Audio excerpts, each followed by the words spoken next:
Bonjour à tous, c'est Jean pour votre podcast en français pour réussir.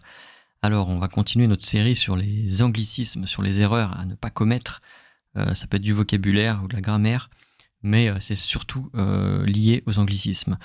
Je vous mets une liste d'équivalents français qui existent en description, donc n'hésitez pas à aller faire un tour si vous préparez le TEF Canada, le TCF ou même le DELF. Alors, on commence par aujourd'hui location.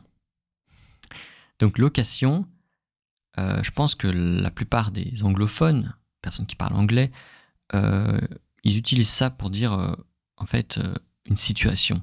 En fait, situation ou être situé, par exemple dans le sens où located en fait, the location. Donc on va dire la Tour Eiffel est située à l'ouest de Paris. Ouais, la Tour Eiffel est située à l'ouest de Paris. Ok. Si vous dites location, en fait en français location c'est a renting. Ok. Donc ça va pas. Ça fonctionne pas. C'est complètement différent. Hein. La location, une location de vacances, par exemple. Là, j'ai loué un chalet, une belle location de vacances pour l'été, ce sera super. Ok. Le prix de la location, hein, c'est chaque mois, je vais payer combien ? Je vais louer quelqu'un. Je vais louer un endroit en fait. Je vais louer un appartement, voilà. Ou alors, ouais, c'est ça, le prix de la location, le prix du loyer, voilà, c'est tout ce qui est le vocabulaire de louer quelque chose. Donc c'est pas acheter, c'est louer, c'est la location. On peut louer un bateau, on peut louer voilà des voitures, on peut louer voilà, tout un tas de choses. Ensuite, voilà, on peut dire aussi, je pense que le mot il vient peut-être de là, c'est localisation, localiser. Localiser, c'est ça en fait, the location. Mais c'est plutôt, c'est un peu précis. Moi, je pense que situer, être situé, c'est au bon, ça correspond bien à ce qu'on veut exprimer avec location. Mais sachez que la localisation, ça existe. Okay, la localisation exacte. Donne-moi la localisation exacte de ton appartement, par exemple. Ok. Ensuite, il y a place. On peut dire donc un endroit ou un lieu. Hein, pour a place ou a location, on va dire un endroit ou un lieu. On dit pas trop une place. Hein. Une place, c'est juste a square. Ok, une place. Ok. Si tu habites dans quelle place, c'est un peu bizarre parce que square, la place. La deuxième utilisation de place, ça pourrait être a seat or a spot in a bus or in a class. Ok. Donc j'ai la place 53 et toi ou le siège 53. C'est plutôt siège, place, it means a spot or a seat. Ok. Et ça ne veut pas dire un endroit ou un lieu. Ce que vous voulez exprimer là en général c'est un endroit, un lieu, être situé ou être localisé. Ok. Il y a un mot qui est un peu difficile à trouver, en fait. C'est vrai qu'il est difficile, il correspond pas du tout au mot anglais, c'est a journey. A journey, on dit pas une journée, parce que journée, c'est a day. Donc, c'est pas le même sens. On va dire un voyage ou un trajet. Par exemple, how long is the journey?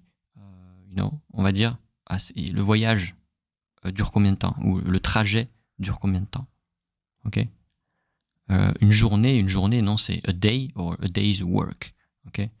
Donc faites attention à ça. Qu'est-ce qu'on a d'autre? Recommander, on va plutôt dire conseiller, c'est un peu plus naturel. Recommander, c'est pas faux. Je vais vous recommander un restaurant. Mais moi, j'ai tendance à vous je préfère conseiller. Pourquoi ? Parce que même si recommander, c'est correct, et que c'est un petit peu trop formel, mais c'est pas grave, ça passe quand même, on comprend. Les examinateurs, ils ont l'habitude d'avoir des élèves qui utilisent beaucoup d'anglicismes. Et quand vous allez utiliser recommander, l'examinateur il va savoir, enfin, il peut savoir ou pas, mais il va se demander, alors, il a dit recommander, mais est-ce qu'il connaît vraiment, est-ce qu'il n'a pas juste utilisé le mot anglais qu'il a traduit en français, est-ce qu'il sait vraiment utiliser recommander ? Il y a des contextes aussi dans les mots. Hein. Ok. Donc faites attention, moi je vous conseille dans tous les cas de vraiment vérifier tous ces mots qui ressemblent à des mots français. Vérifiez s'ils correspondent bien au contexte, ils correspondent bien à la définition. Et si c'est pas le cas, trouvez un synonyme. Et référez-vous bien à la liste d'emprunts, l'équivalent là, que je vous mets en description. Ok. Qu'est-ce qu'on a d'autre? La lecture. La lecture, c'est the reading. Ok. Faire de la lecture, c'est read, to read. Mais pour dire a lecture, on va dire une conférence. Voilà. Ok. Faire une conférence. A lecture. Donc voilà, une conférence, il y a une personne qui parle devant plein d'autres personnes. Voilà. Et donc c'est une conférence. Il y a une conférence sur un thème particulier. Je suis conférencier, ça veut dire que j'interviens et je donne des conférences à beaucoup de gens. Ok. Il y a beaucoup de personnes qui m'écoutent et je donne des conférences. Voilà. Ok, qu'est-ce qu'on a d'autre? Ici, éventuellement, en fait, eventually, on dit finalement, en fait. Ok. Parce que éventuellement, en français, ça veut dire peut-être. Ok. Or, on pourrait éventuellement aller se balader cet après-midi. Donc ça veut dire on pourrait peut-être. Hein, maybe. Donc, et si vous dites éventuellement, dans le sens de eventually, c'est plutôt dans le sens de finalement. Finally. Ok, finalement. Donc, après, moi, c'est comme ça que j'ai reçu un peu l'information qui m'est donnée par tous mes toutes les personnes que je prépare à ces examens.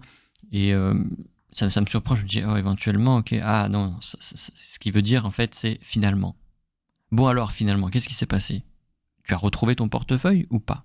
Ok, c'est ça, finalement. Hein, d'accord.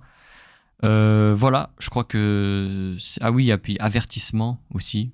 On va plutôt dire une annonce ou une publicité. Hein. On va pas dire un avertissement. Un avertissement, c'est a warning. C'est beaucoup plus sérieux, beaucoup plus grave. Ok. Donc, surtout si vous travaillez sur le TEF, il y a des annonces, il y a de la publicité. Bonjour, j'ai vu votre annonce concernant dans le journal. Hein. On va pas dire avertissement, parce qu'avertissement c'est warning et c'est souvent négatif. Donc faites attention. C'est pas les mêmes mots. Donc révisez bien tout ça. Et je vous rappelle bien sûr que j'ai des livres sur le TEF, la préparation des examens sur getsetfrench.com. Allez faire un tour, il y a le lien en description. Voilà, je vous souhaite à tous un bon courage et à la prochaine fois.